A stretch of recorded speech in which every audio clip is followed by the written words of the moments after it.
Hello.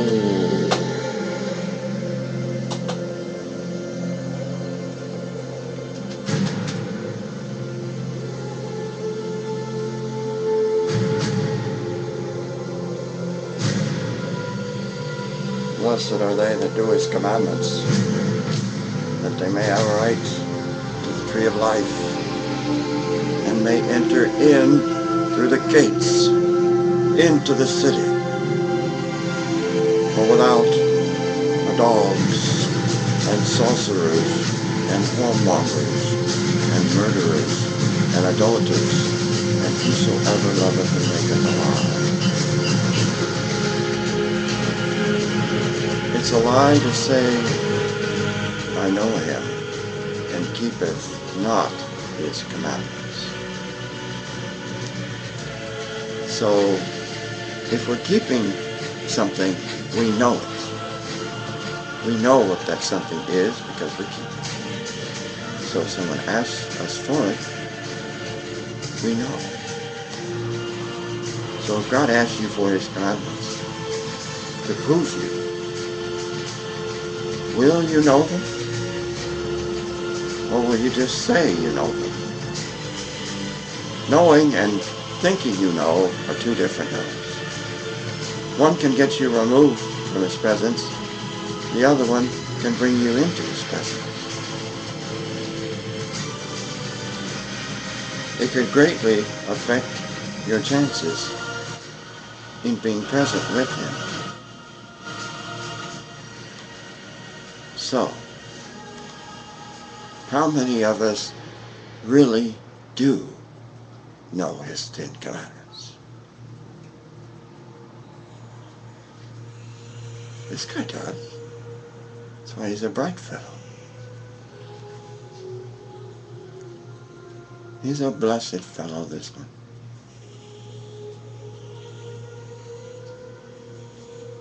He's happy inside because he knows he can get into heaven without a problem. Wouldn't you also like to be happy inside? Then recite his commandments through your lips that come from the heart. Recite them so we can hear them in private. Learn them. Study them hard. Embed them in your minds. For he said, in their minds I will write them. And they will be my people. And I will be their God. That's what he said. Don't you want to be his God?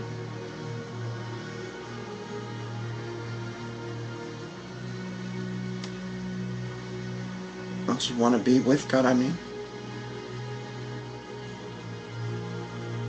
Well, you can't be with somebody if he doesn't approve of you. He's not going to give you the good housekeeping seal of approval. That means he's not going to keep you in his house if he can't trust you. And one way to get him to trust you is to do as he had asked you to do, to keep his commandments holy.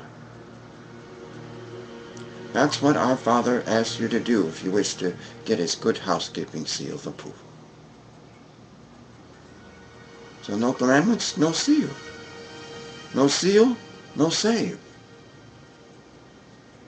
No need to save that one. He didn't believe in me enough to keep them. Right? Jesus said, if you love me, keep my commandments. So if you love God, keep his 10 commandments. Found in Exodus chapter 20, verses 1 to 26. Learn them word for word like I do. They're easy. They're not grievous.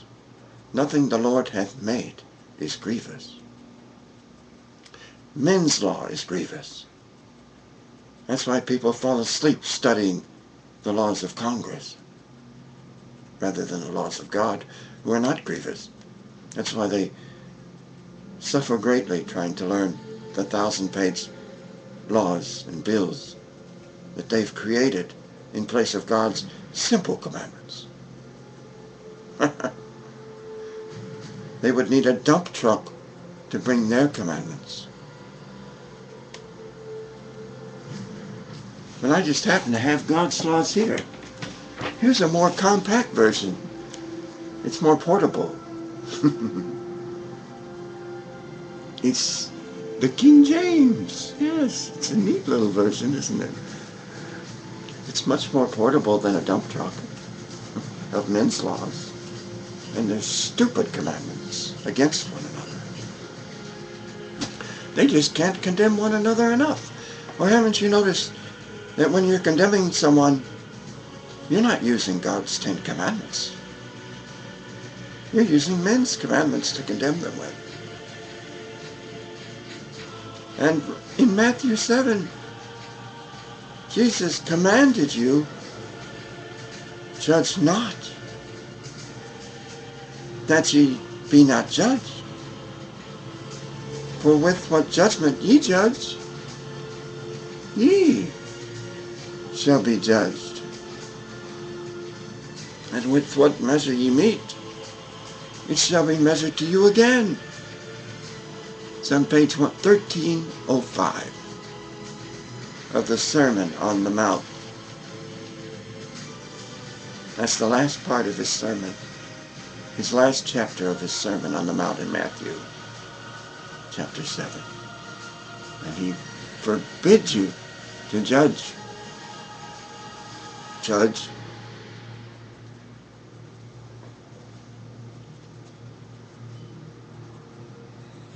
Judge not, or you'll be judged as you judge others.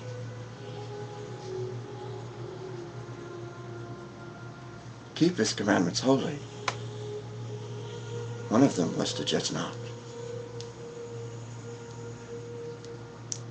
His other 2 commandments, which were like the old 10, love thy God with all thy heart, all thy mind, and all thy strength. And the second is like the first. Love thy neighbor as thyself. If you're loving your neighbor, there's no need to judge him. If you come before God after judging your neighbor and have not forgiven him, your Father will not forgive you of your trespasses. For if ye forgive men their trespasses, your heavenly Father will also forgive you. But if ye forgive not men their trespasses, neither will your Father forgive your trespasses. Aha! It's in Matthew 6 if you'd like to find it. It's also his Sermon on the Mount, which I know entirely, forwards or backwards, or just pick a chapter.